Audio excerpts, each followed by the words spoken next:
शांति थोड़ा शांति आप लोग दूर अपना साथ रह। सुना भैया। और पहला वीर साथ ही साथ ये बात आप लोग की मिली एक बहादुर के, एक वीर को क्या क्या कहां से मिला। भैया सत्य सागर के बाहर कदर में भरी असल में वायु से माया प्रचंड है। सागर से शक्ति मिली थी। सुना, सागर से शक्ति मिली थी। शक्ति सागर की नाहर के दिल में भरी असल में वायु से माया प्रचंड है। अद्भुत उमंग रंग उमड़ा जवानी में, अद्भुत उमंग जंग उमड़ा जवानी में। अरे छाती हिमालय से हिम्मत अखंड है। गर्जन के तरजन से दिग्गज ठहरा जा, गर्जन के तरजन से दिग्गज ठहरा जा। उमड़ा उमंग रंग लहू घर घमंड है। अरे भुजा पर सवार के सारंग महाराज सदा ऐसे बधऊ दल का तेजा में रुदंड है।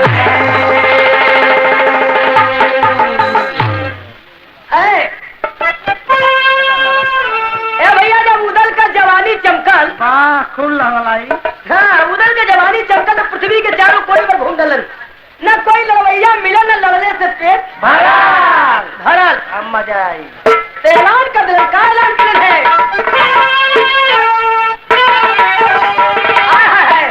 कि उद्घोष जवानी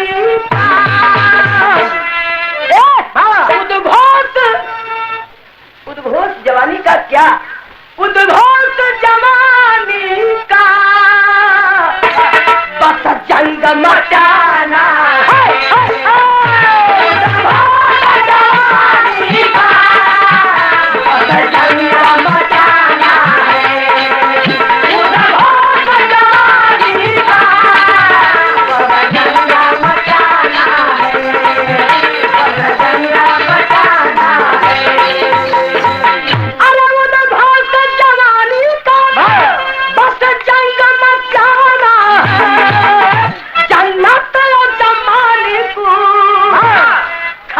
पर न जाना।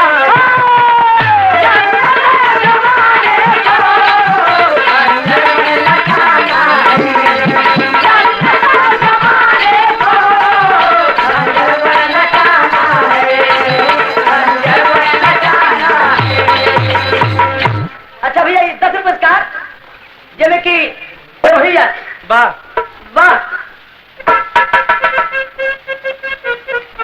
हाय हाय हाय तर्ज बदल गई।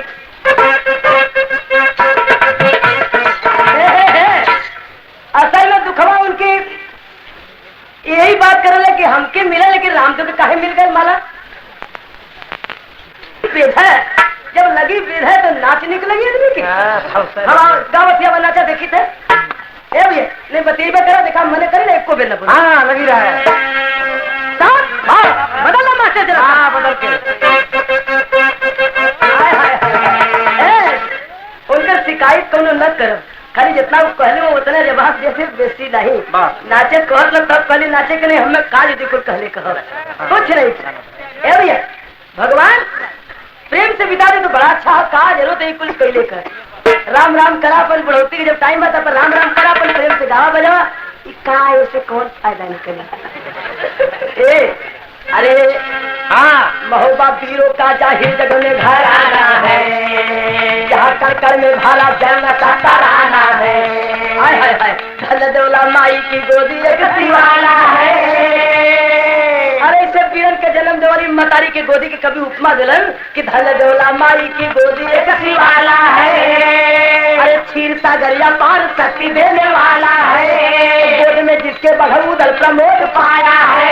आज मार जवानी का गुण सजाया है, तुझे का देश में उधर झंडा उड़ाया है, तुझे का देश में उधर झंडा उड़ाया है। शक्ति अजमाने को जबकि बना है।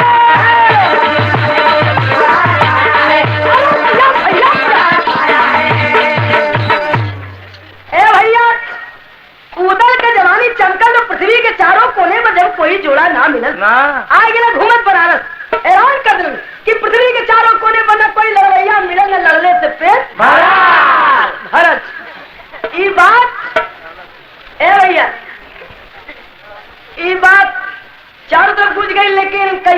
तो नहीं बढ़ जा।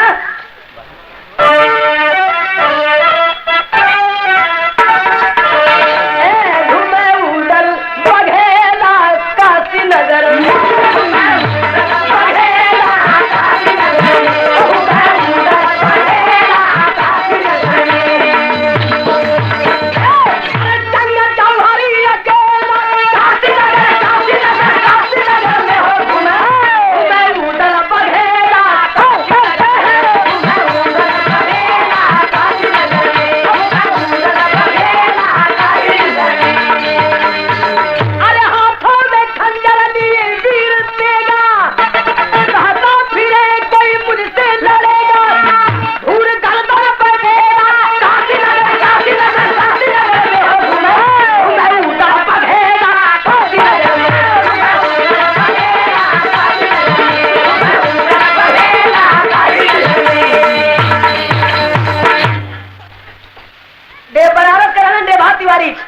उनके पता लगर के एक बड़ा सुघर जवान आयल बा और आए के ऐलान कर दे बा काशी में कि पृथ्वी के चारों कोने बना कोई लड़वैया मिले न लड़ले से पेट भरली बात जब देभा तिवारी सुनल तो हालत का रहल और का हो गई बा कर भर मास्टर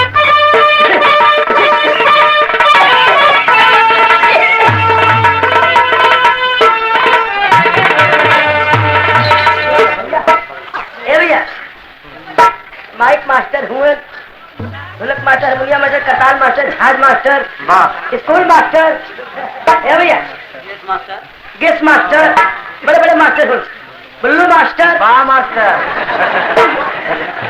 बड़े बड़े मास्टर लोग भैया सब धुन आ गई। धुन हो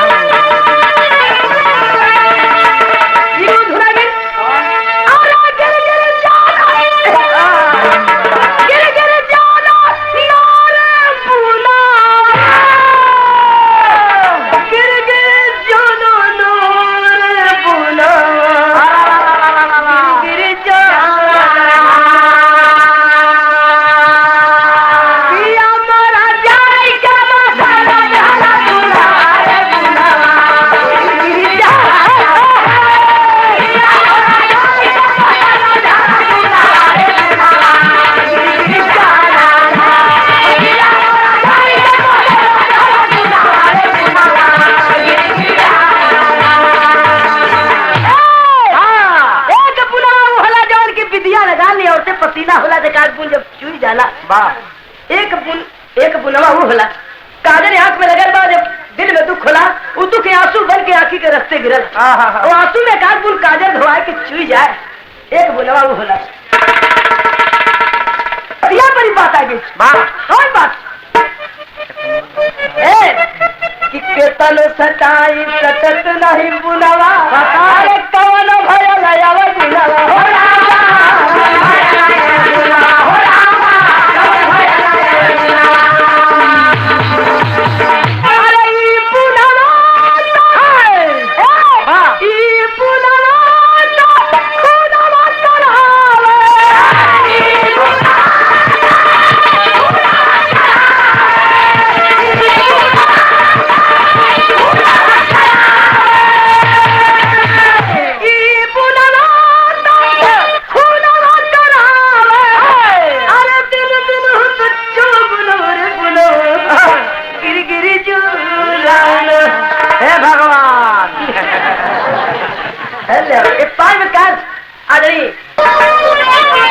एक वीर का दहाड़ सुन के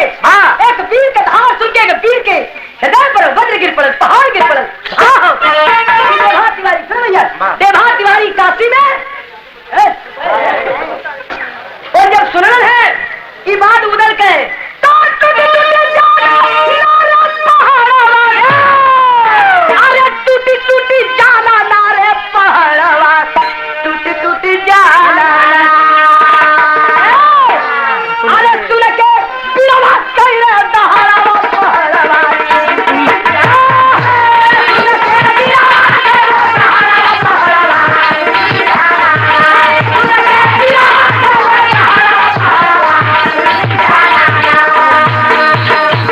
अरे सात दिना से देभा तिवारी हाथ पर पड़े बीमार हो रामा हाथ पर पड़े बीमार हो रामा हाथ पर पड़े बीमार सुन के अरे तू न पड़न बखार पुरु टूटी झूलू अरे धन्ना पनार तक कई रे खराबा पहरावा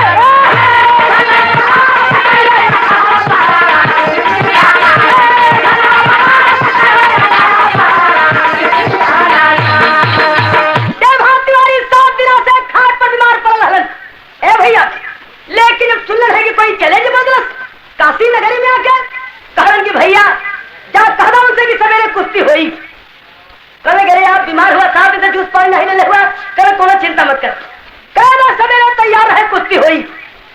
अब सुबह सुबह जब देवा तिवारी स्नान करके और भगवान भोले के भभूति रमा के तैयार हुए है तो भाव भाव वही हाँ तर्ज बदल गई चला राजा मैं गए अरे नौकरिया लग चला राजा मैं गए तर्ज है लेकिन गाना का भाबा की चला फिर बाजा अरे भभूति रमाए गे चला भभूति रमाए गे चला भभूति रमाए गे चला जब देवा तिवारी पूजन है अखाड़े पर उधर कहने की कहो पृथ्वी के चारों कोने लड़वैया कोई मिलने न लड़ने से पेट भरल यह लड़िया हमसे देवा तिवारी का सुना एक बात बड़ी गौर करने वाली बात है का कहन देवा तिवारी और सबके मन में एक बात है सुन लो पहले का कहन कि जिसका न जोड़ कहीं मिलता संसार में उसका मिल जाए भोले बाबा के दरबार उसका मिल जाए भोले बाबा के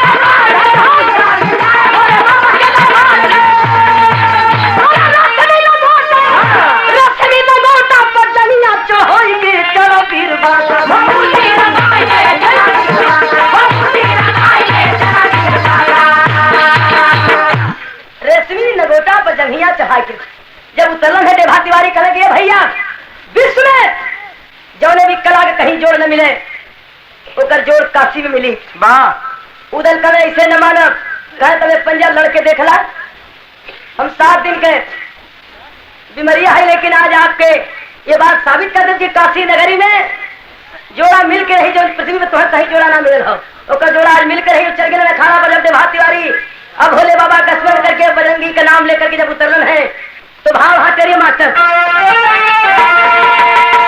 पत्ते अरे निराला महाबाला केसरी अरे ठोकर ताला जंगल तेरा पनारा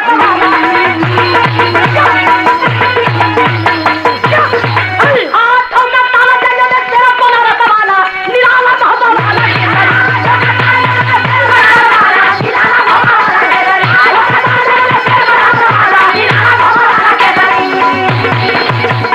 एक एक लाइन में 4-4 अक्षर याद है लेकिन सीधे सीधे कुश्ती हुए चाहते हैं कैसे कि टोकर करके काला जंग खाते देवा भरऊ मारना भर के बजरंग घन घोर के सरी अरे चापक पंजा उधर पकड़ के खटका ज्वाला गाड़ी भरे जंग पीछे रखा तो करके झटका झोर के सरी और टक्कर में भायर बेला फिर काशी का बघेला के मोजा पकड़ के ठेला ढंग तोड़ के सरी अरे तो से देवा की उतार कैसे होला गर्दन पर हाथ जब धरल पहलवान तो दूसर का पहलवान जब हाथ को उतार दिला तो उतार कहल तब ओकर काट कहो अरे तब से देवा की उतार हमारा महबे का सरदार अब तब के दिलो बाबा मार धला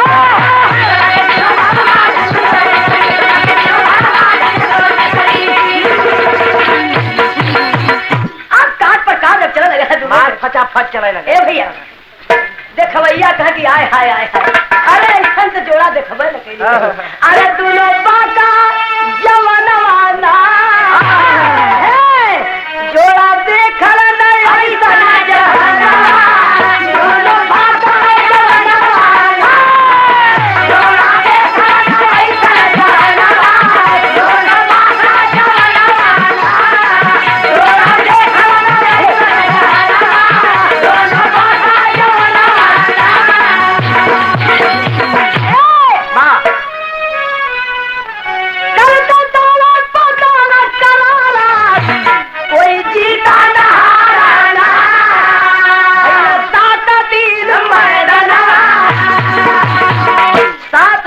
कुश्ती बराबर एक रंग हो चल गई, न कोई पटकल न कोई पटकायल। तब भीखम तिवारी बीच में अगले रेफरी काम करते हैं।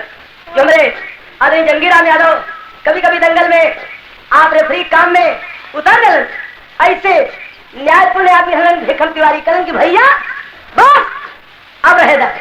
उधर से करें कि मर्द हुआ तो एक बात बताओ, कहे का कहे चारों को पृथ्वी घूम रहा, न कोई लड़वैया मिले न लड़ने से पेट भर। आज 7 दिन भर, अब पटक ना सकला वो जवान के, और हमारी उम्मीद जहां तक होगी 7 दिन का बीमारियां न तो है, अब तक पटक चुकल हो। तो अब जब 7 दिन तक जोड़ा बनल रहेगा तो हमारा मन हो कि अब एक जोड़े रहेगा, एक नीचे ऊपर जिन करा। उधर करे कि लड़ने से पेट तो भर गल, मनसेधु था बात, जवाब तो सही बोला। कोनो ऐसा तैसा तो उकुल आजकल के आदमी मतीन वैसे तो रहल नहीं कि नहीं अपने मुँह से अपन बखान कर दो, दूसर के खराब बता दो ना। मर्द था, कहा कि नहीं लड़ने से पेट भर गए, ये दुख रहेगा कि तनी पटकली लेकिन उनके कोनो बात नहीं, दुख कोनो दुखी होने की बात नहीं। हाँ, संसार में बात खुशी हो कि जोड़ा नहीं मिलल कहीं, और आज जोड़ा मिल गया और 7 रोज तक लड़त रह गए, तो चाहत का हुआ। भीखम तिवारी के लिए चाहती कि जोड़ा जोड़े बनल रह जाए आज जीवन, दुनिया की दोस्ती करें। ए भैया जोड़ा रही गए जोड़ा का पानी ना पूछा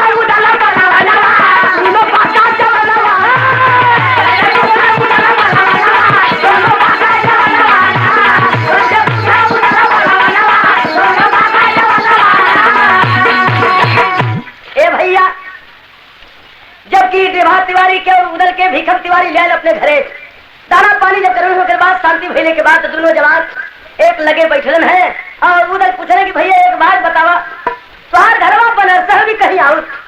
देवा तिवारी का बात बड़ी पुरानी भाग सुना, सुन लो भैया हम के है, बताओ अपने परिचय। कि बाबू मोरे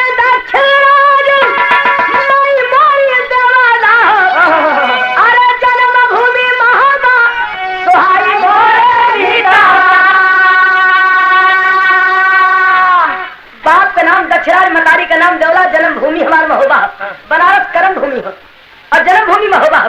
उधर अपने मन में सोच रहे कि देवला तो हमारे मतारी का नाम हो, और ये देवला के मतारी के देवला के अपन मतारी बतावत बारन। तो कहलन कि भैया तू तिवारी देवला के बेटवा कैसे हो गिला? कहलन कि वही सुनला, कहे जाना माता बुढ़ाई हो कुंडलों में काफी के, अरे पनिया में नहाना बहाई और नीता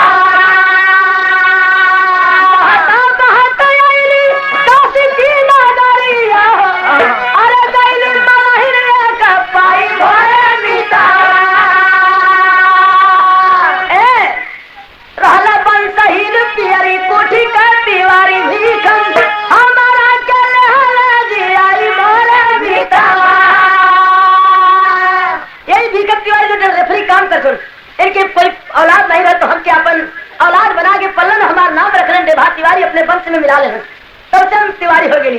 लेकिन एक बात हो कि उधर कहन कि भैया एक बात सुनना कि हम देवला के बेटवा है और जन्मभूमि महोबा, बड़े भाग से भेटा गया। एक काम करा, छाती से लगा करें कि एक बेर चल के वो मतारी के दर्शन करा और भूमि के माटी माथे लगा आला भैया से मिला। कहलन की इच्छा तो बड़ी दिन से रहल, लेकिन कोई लिया जवल नहीं रहल, अब तू तैयार भैया तो चल। दोनों जवान काशी से चलन महोबा के लिए, लेकिन तर्ज बदल गए। तर्ज बात कीजिए कभी कभी भैया आप लोग सुन लो सोरठी ब्रजभाग रामायण पर सब लोग गावल है, लेकिन कैसे झूला की सरगिया जोगिया झूम बजावाला हो, झूम बजावाला हो, अरे झूमता झमाता जोगिया जालन हो राम राम हो, झूमता झमाता जोगिया जालन हो राम राम हो, झूमता झमाता जोगिया जालन हो राम। यह तर्जमा लेकिन घोड़ावा चढ़ा हंसवा का जोड़ावा हो, अरे हंसवा का जोड़ावा हो,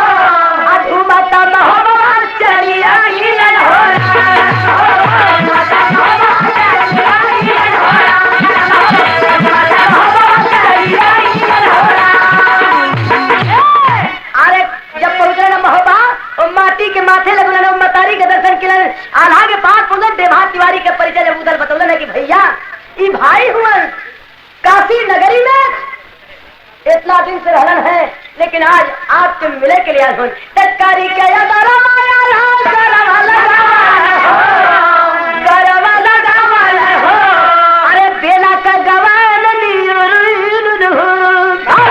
परिचय भर दोनों जने के आला गले लगुलन है। अब कुछ दिन देभा तिवारी वही महोबा में बात किलन है और देभा तिवारी महोबा में बात किलन। कुछ दिन के बाद बेलवा का गौना आने बदे के परमार राजा के बेटवा ब्रह्मा के गौना पल है। बेलवा पृथ्वीराज के लड़की हल और उसका शादी ब्रह्मा से भइल हल। तो ब्रह्मा गौना आने के जब तैयारी किलन है तो न्योता घूमे लगे चारों तरफ वीरन के। तो अब भी न्योता बढ़िया बढ़िया आदमी बारात में न्योता जानन, बिरहियन के लोग बुलावलन, जोड़ी गदा फेरे वालन के बुलावत रहलन लोगन। अब भी चुन चुन के जवान जानन बारात में वो समय खाली छाट के तेगा बजाव वाला जान महोबा वालन के शादी विवाह में छाट के कई लोग न्योता जान। तो न्योता जब घूमे लगल उधर के देभा के सबके न्योता मिलल। तभी बारात के सभा सुना। अरे ब्रह्मा के गौने का बारात जब सजल है बारात के सभा सुना तब जो है बात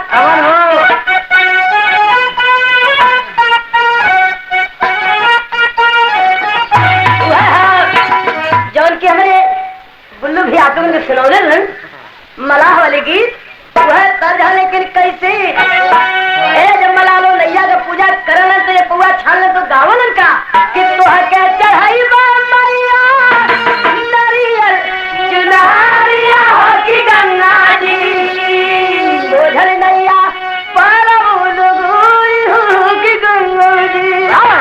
अरे धारा में तरह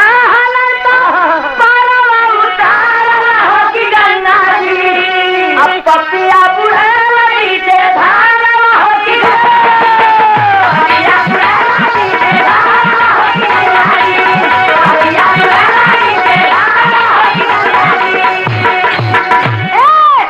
ये तो तर्ज मजा बदे के। लेकिन गाना का भावा इतना जली बरातिया जवान हो की महबा वाला आने चल बेला के जवान हो की महबा वाला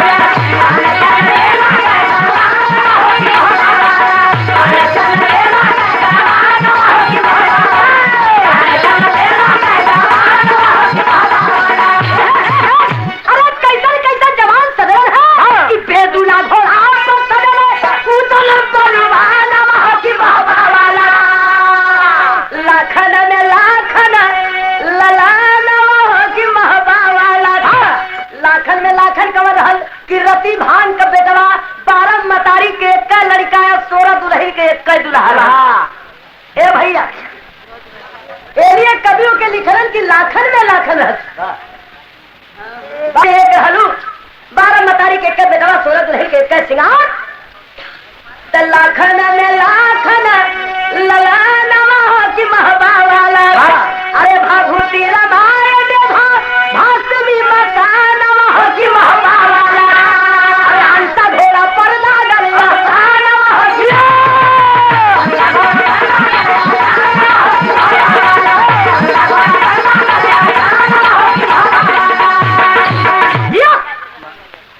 भैया भैया सरकार एकदम बन है समझे कि हंसा घोड़ा पर देभा के आसन लगल और बेदुला घोड़ा पर उदल के आसन लगल है और बारात जब चलल है। ए भैया अरे देखा तमाशा नरिया नाच। अभी आप लोग सुनला की औरतें गाड़ी गावली वो गाड़ी कैसे गावली ना औरतें अभी आप लोग सुनला ना कैसे गावली भैया।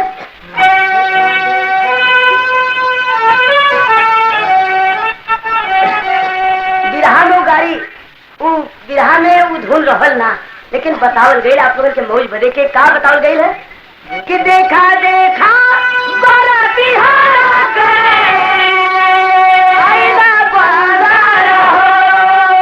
हमारे दुल्हा का बड़ा सुंदर अगुआ सा सुंदर हो। सच बात है सच बात नहीं ए भैया तेरे सबका मनो तो यही पर हम कह दें क्यों नाराज न हो तब भाई कह दी? अच्छा तो देखा देखा बाराती हारा गए आईला सारी ना हो हमारा दुल्हा का चमकला पानी दुल्हिया बकाली ना हो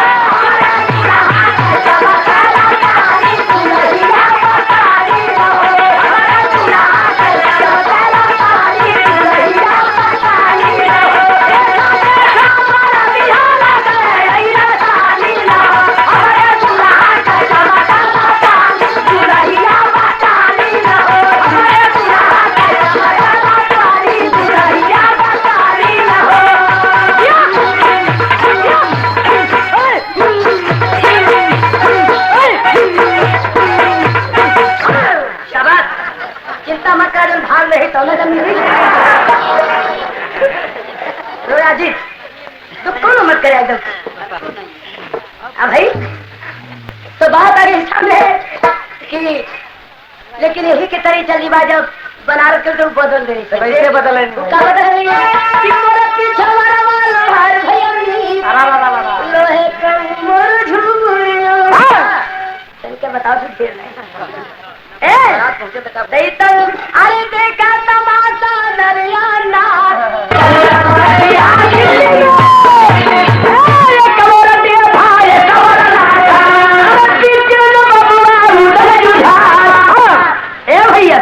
एक और बेभार एक और लाखन बीच में बबुआ उधर दुझार तीनों संगे जा रहे देखवैया जब देखे कहे कि आए हाय हाय एक का रंग तो तीनों बटन। अरे पृथ्वी राजे का अरे पीछे से कहिले हो गया पहुंचा बरतिया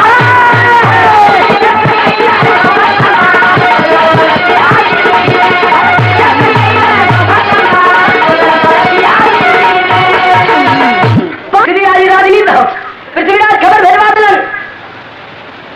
दिलन कि भाई शहर के बाहर वहां डेरा डाल दिया लो बीजे शहर में जिलाया ढेर हेले कर भाई हम गलवा के खुशी खुशी विदा कर दे लड़ाई ना हुई ये राजनीति लगा दे डेरा शहर के बाहर पड़ गए। आज अभी पता लगा है कि पृथ्वीराज खुशी खुशी गलवा के विदा कर दिया लड़ाई न हुई तो कितने ऐसा तैसे जो हलन एक आध दूसरे गैले हलन मतलब सब लड़वैया तो रहबे कर लेकिन एक आध दूसरे ऐसा रहलन कि मौका है तो लाचारी दर्जे लड़ाई के पड़ला नहीं तो खाली पीछे पीछे चलल तो कहा पिछवा जो चलने कर दूसरे का बड़ा बढ़िया भैया बड़ा बढ़िया भैया लेकिन हम जुझारू रहने तो करें कि ओहो इतना तलवार पर धार चढ़ा के आवल गए एक हाथ वजन नहीं मजा आया नहीं लेकिन अब करवे न करिए आप तुम्हारा समझौता हो गए पृथ्वीराज पर समझौता मान ले रहे आज रात के अपन सबके कुछ पानी दाना का भी इंतजाम करा रहे खा पी के बड़ा खुशी भैया फिर सारे खबर भेजवा दे कि डोला भेजवा ना हम लोगों के बिना कहीं ठंडे ठंडे में लेके जा लोगे कहाँ डोला लिया के यार लगा दे द्वारे अयर सिपाही अपन वापिस होए के तैयारी अपन साथ बात कर रहे ना यार कहाँ डोला लगा देना कहाँ जब डोला लगन है तब पृथ्वीराज कहन चौड़ा महाराज से चौड़ा ब्राह्मण बड़ा मशहूर उससे कहन पृथ्वीराज के महाराज एक काम करा कि आप जाना दुआ के अपने जियत बेलवा के हम विदा करब न तू एक काम करा कि तुही दुल्हन बन जा तुही के विदा करब। वाह चौड़ा महाराज कर हमके घर की हाँ और इशारे से करन की काम बना के तो आया चौड़ा महाराज सच के दुल्हन बनलन कैसे जब सच के दुल्हन बनलन है वहाँ का भाव हो कि कैसे दुल्हन बनलन जरूरी आप लोग सुनना है कि जा कहूँ राजा जी जय बाबी देता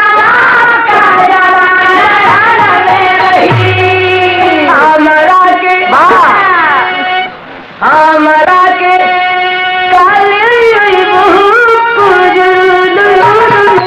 ए भैया समझ में हमारे यही आवाला नहीं अंदाजी बात कहत है जानकारी ना अगर न हो वो जानकारी तो बता दिया लोगन तो हम जान जा हमारे यह अंदाज में आवला कि भोजपुरी भाषा में है पूर्वी भाषा में हमनी शब्द बहुवचन में आ जाला ना हमनी शब्द बहुवचन में आ जाला और हमारा एक वचन में हो जाला तो दुल्हनिया अकेले रहना कि चार छठे रहनी सब अपने मर्दा से जब बतियावत तो अकेले बतियावत रह कि कोठरिया में आओ दू चार रहनी कि कर कि हमनी के का ले बात तो हमनी में तो कौजे में कहूँ मेहरान हो गया तो अकेले अपने बदे मनावत रहल कि पूरा गंगा भर के मेरे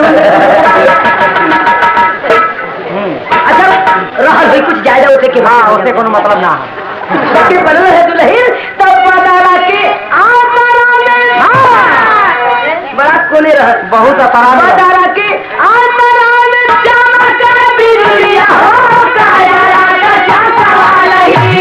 कैसे लगी हम उठा से लगे समय मोटा हाँ अमन से धूप अब सीख का खोएगा जल्दी जल्दी अपन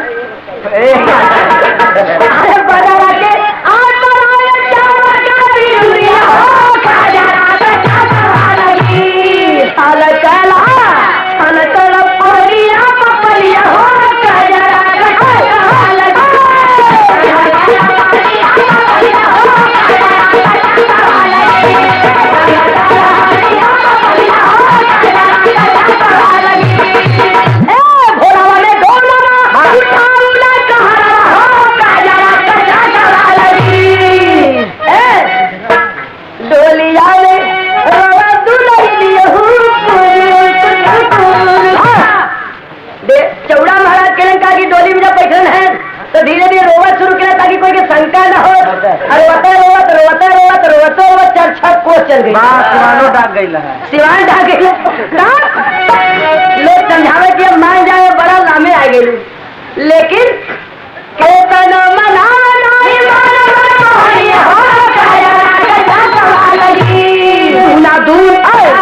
जितना मनाओ तब साफ से और बढ़ौले कैसे बढ़ाओ आए हो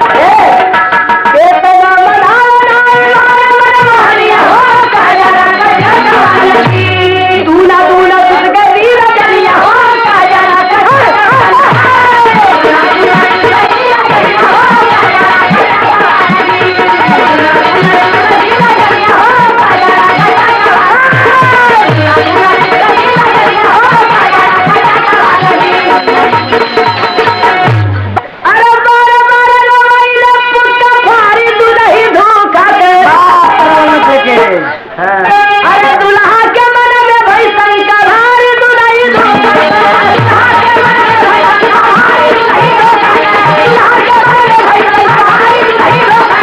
अरे नदी पे दवा के तरफ जब पहुंच गया है दूल्हा उतारो दूल्हा कहां से दवा ब्रह्मा दबक के बोला ब्रह्मा जब बेदवा नदी के तट पर पहुंचे हैं करें कि डोला उतार कहीं सब कोई आराम करा कहां भी नहीं सुता ले अरे यहाँ भाई जी के पानी दाना सब मैदान जेके जब जरूरत हो तो करे नदी के किनारा हाँ बड़ा सुंदर स्थान है बेदवा नदी के तट पर उतरल है और ये डोला उतार के कहा जो सुता लगल है ब्रह्मा करे के सब पानी दाना करे बाबू रोता है बा तो तनी ओके हम अकेले जाओ समझा दे मेरे ब्रह्मा तो भर का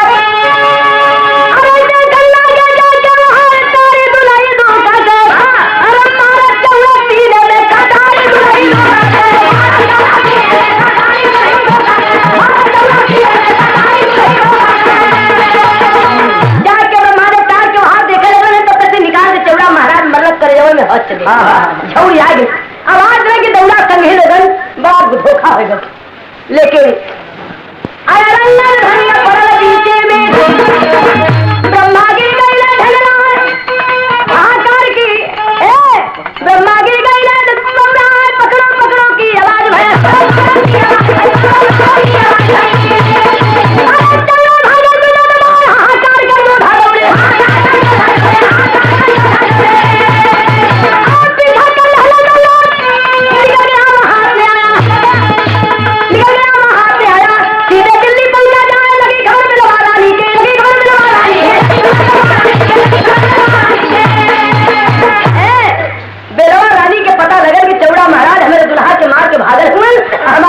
धोखा कर ए भैया बेलवा रानी पहुंचल है बेलवा नदी के तट पर ब्रह्मा के सादा का इष्ट रहल सादा देवी प्रकट होकर के कहती है कि कहो तो जिंदा कर दूं जो चाहो तो कर दूं लेकिन ब्रह्मा कहने के कुछ नहीं एक काम बाकी जब दुल्हन के मुँह देखे तब प्राण निकले तब तक बेलवा रानी पहुंचल है तो कहलन की देखा लोग कहें कि आप रानी बेलवा होते काम से कह कि सिरहाने खड़े को बताइए सामने से जिंदगी है अभी कुछ बात बाकी बात जब सिरहाने खड़ी भई है कहने की बड़ा धोखा तो हर बात कहे हमें लगा कि तुम वही में शामिल हो कहने कि हम ये धोखा में शामिल नहीं है।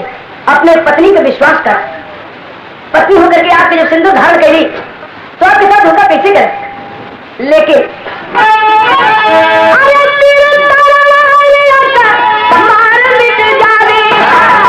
नहीं दुनिया में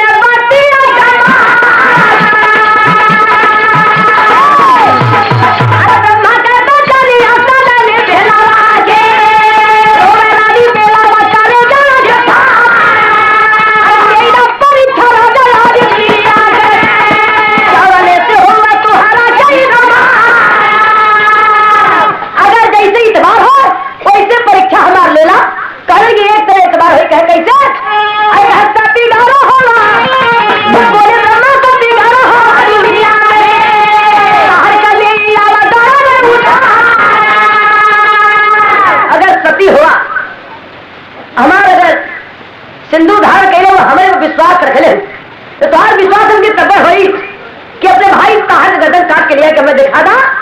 अरे रानी करें कि अपन सिंदूर के बचाव बदे के अपन परीक्षा दे बदे के काम के करे कि होई तो कह रही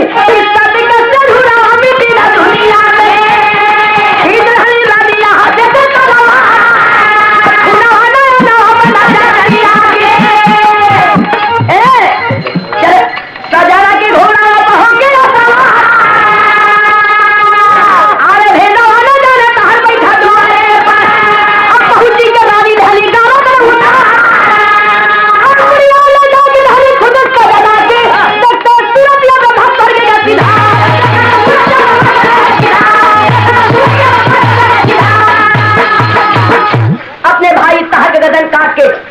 और लिया के जब अपने पति के सामने खड़ी भरी ने शोघर जब सामने देखल है प्राण निकल गए तो चलते चिता नदी के तट पर लगल और कहन की जीते जी तो मिलन नहीं भय, लेकिन अब स्वर्गे में मिलन करब। वो सती करती है क्या?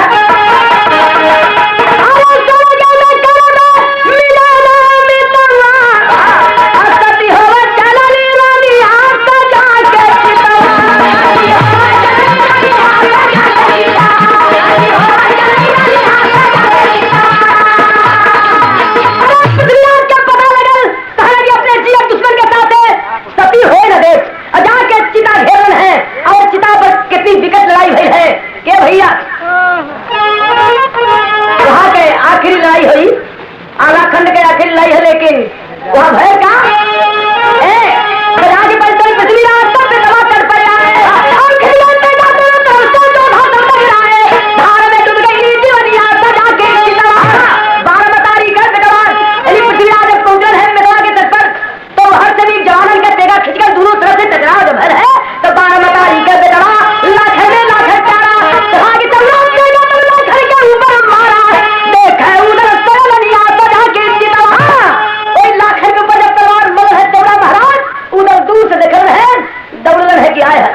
आज बारामतारी के एक दुल्हा और 16 दुल्हन के एक सिंगार लुट गए। जब दौलन है कि मुड़ी ले चल लाखन के महोबा और ले चल के दुल्हन के मतारी के सबके दे दे। मतारी देख के संतोष करी हन और दुल्हन जन हो तो सती हो गई हन। यही बदे के दौलन है उधर देख हमरे लाखन के उधर मन में यदि घबराए यदि है कल के देगा लाखन पास में आए कैला मरवा में जनिया सजा के चितवा दौड़ के दोनों हाथ से मुड़ी उठोले में लाखन का और तबले चौड़ा महाराज करेंगे ऐसे मौका नहीं मिली। देख अरे हत्था उधर कोतर चौड़ा फेंक चलाया कातरिया उधर के गल भाई लगा कराया डूबल हो महबे का बनिया सजा के चितवा। ए भैया देहा दौलन है उधर के देख के और जाके भरे अखबार पकड़न है कहन की आज दुनिया में जोड़ा फुट गल। अरे देख भरे अखबारी देहा